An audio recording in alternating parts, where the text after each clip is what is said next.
வணக்கம். சற்று முன் கிடைக்கப்பெற்ற மிக முக்கியமான செய்தி ஒன்று வெளியாகி உள்ளது. திமுகவின் மிக முக்கியமான அமைச்சர் ஏவா வேலு அவர்களது வீடு மற்றும் 40 இடங்களில் அமலாக்கத்துறை அதிகாரிகள் மற்றும் வருமான வரித்துறை அதிகாரிகள் சோதனை. மூட்டையாக சிக்கிய பணம். நண்பர்களே, இந்த வீடியோவிற்கு ஒரே ஒரு லைக் மட்டும் சப்ஸ்கிரைப் பண்ணிருங்க. தமிழகம் முழுவதும் சுமார் 40 இடங்களுக்கு ஒரே நேரத்தில் அமலாக்கத்துறை அதிகாரிகளும் வருமான வரித்துறை அதிகாரிகளும் சோதனைகளை நடத்தியுள்ளனர். ஸ்டாலினின் வலது கையாக இருக்கக்கூடிய ஏவா வேலு அவர்களது உறவினர்கள் தான் என்பதும் குறிப்பிடத்தக்கது. திருவண்ணாமலையின் வேட்பாளராக அறிவிக்கப்பட்ட ஏவா வேலு அவர்கள் இந்த முறை நிச்சயமாக வெற்றியடைய வேண்டும். ஏனென்றால் தமிழ்நாட்டில் திமுகவின் மிக முக்கியமான அமைச்சர் ஏவா வேலு. ஸ்டாலின் அவர்களது வலதுகரமாக செயல்படக்கூடியதும் ஏவா வேலு அவர்கள்தான். ஏனென்றால் திமுகவில் மட்டும் சுமார் 20 எம்எல்ஏக்கள் வரை ஏவா வேலுவின் பேச்சை கேட்கக்கூடிய நபராக இருக்கிறார்கள்.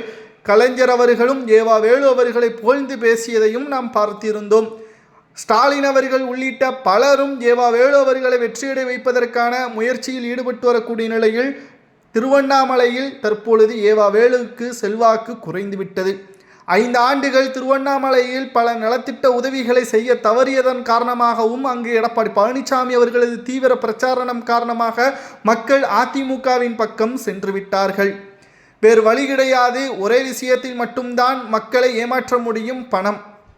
ஏவா வேலு அவர்கள் உறவினர் நடத்தக்கூடிய ஜவுளிக்கடையின் மூலமாக பல பரிசு பொருட்கள், ஒவ்வொரு ஓட்டுகளுக்கும் பரிசு பொருட்கள் மற்றும் பணங்களை கொடுத்து சரிகட்டி விடலாம் என்று ஏவா வேலு அவர்கள் நினைத்தார்.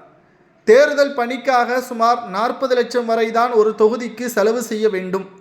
ஆனால் ஏவா வேலு அவர்கள் தற்பொழுது வரை 95 கோடி செலவு செய்துவிட்டார். 200 கோடி வரை செலவு செய்ய தயாராகவே இருக்கிறார்.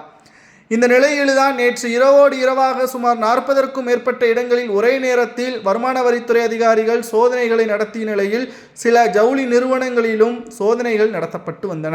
திருவண்ணாமலை மாநகராட்சியில் ஐயங்குளம் தெருவில் உள்ள பிரபல தொழிலதிபர் கமல்சந்த் ஜெயின் என்பவருக்கு சொந்தமான வீடு மற்றும் திருமஞ்சன கோபுரம் தெருவில் உள்ள தாஹா டெவலப்பர்ஸ் அலுவலகம் ஆகிய இடங்களிலும் வருமான வரித்துறை அதிகாரிகள் மற்றும் தேர்தல் பறக்கும்படை அதிகாரிகள் 30க்கும் மேற்பட்ட அதிகாரிகள் அதிரடி சோதனையில் ஈடுபட்டு சில ஆவணங்களையும் மூட்டையாக பரிசு பொருட்களையும் பணங்களையும் கைப்பற்றியதாக தகவல்கள் கிடைக்கப்பெற்றுள்ளது.